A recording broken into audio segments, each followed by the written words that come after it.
কথায় আছে মানুষের চোখ দুনিয়ার সব কিছুই দেখতে পারে, কিন্তু সেই দুনিয়ার সব কিছু থেকে যদি ছোট্ট কোনো কিছু সেই চোখে ঢুকে যায় তাহলে সেই চোখ আর কোনো কিছু দেখতে পারে না।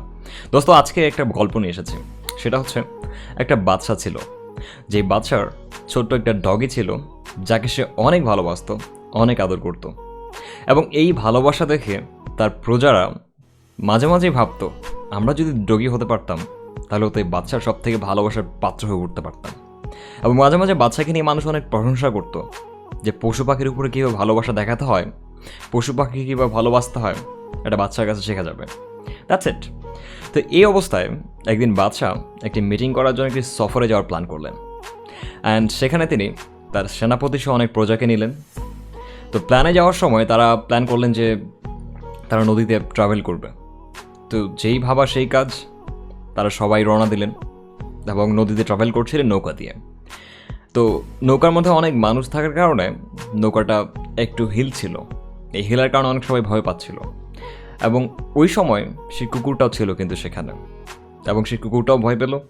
দেন কুকুরটাও লাফালাফি শুরু করলো, একবার এপাশে একবার ওপাশে, একবার এপাশে একবার ওপাশে। এই জিনিসটা দেখে পাশে যে মানুষগুলো ছিল তারা ভাবলো, যদি এটা এভাবেই চলতে থাকে তাহলে নৌকাটা উল্টে যেতে পারে, আমরা সবাই মুসিবতে পড়বো। তো মানুষগুলো ভাবলো যে হয়তো বা বাদশা এই জিনিসটা বুঝতে পারবে এবং তার ডগিকে থামানোর চেষ্টা করবে। কিন্তু না, বাদশার তো সেই প্রিয় ডগি খেলছে। সে মনে করছে আমার ডগি তো লাফাচ্ছে। ও ভাবছে, রে বা, আমার ডগি তো অনেক আনন্দে আছে। কিছুক্ষণ পরে সেখানে একটা দার্শনিক ছিলেন, এবং দার্শনিক যায় বাদশাকে ভয়ে ভয়ে বললেন, হুজুর মাফ করবেন, আপনার ডগি যেভাবে লাফাচ্ছে, এই লাফানোর কারণে নৌকা হয়তো ডুবে যেতে পারে, আমরা সবাই মুসিবতে পড়তে পারি। তো বাদশা বললেন, কি করা যায়? তুমি যা ইচ্ছা তাই করতে পারো ওকে থামানোর জন্য। দার্শনিক দুটো লোকের কাছে গেলেন এবং বললেন, আমাকে হেল্প করো। That's it.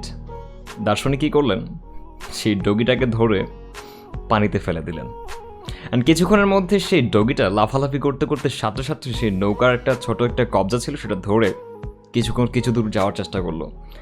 এবং পরে সেই দার্শনিক বললেন, এক কাজ করি, এই ডগিটাকে আমরা উপরে উঠাই। তো যখন এই ডগিটাকে আবার নৌকার উপরে উঠানো হয়, ঠিক তখন সে যে শাহী যে ডগিটা ছিল সেটা নৌকার একটা কোণে গিয়ে চুপচাপ বসে গেল নীরবতায়। বাচ্চা দেখে অবাক হলেন এবং দার্শনিককে জিজ্ঞেস করলেন, এ তুমি কি করে দিলে? যে আমার যেই এত সুন্দর ডগে লাফালাফি করছিল সে চুপচাপ বসে আছে। দার্শনিক এটাই বললেন, হুজুর গল্পটা খুব ছোট। এই গল্প থেকে আমরা এটা শিখতে পারি যে আমাদের লাইফে যদি কখনো নিজেদের প্রবলেম না আসে, আমরা কখনো মানুষের প্রবলেম বুঝতে পারি না। আমরা যতক্ষণ পর্যন্ত কোনো মুসিবতে না পড়ি, ঠিক ততক্ষণ পর্যন্ত আমরা আরেকজনের মুসিবত কখনোই ফিল করতে পারি না। That's it. মুখে অনেক সময় বলা যায় যে লাস্ট বলে 6 হওয়ার দরকার ছিল, কিন্তু মাঠে গিয়ে 150 কিলোমিটার স্পিডে বলটি আশাকে পিটিয়ে 6 মারা এতটা সোজা না।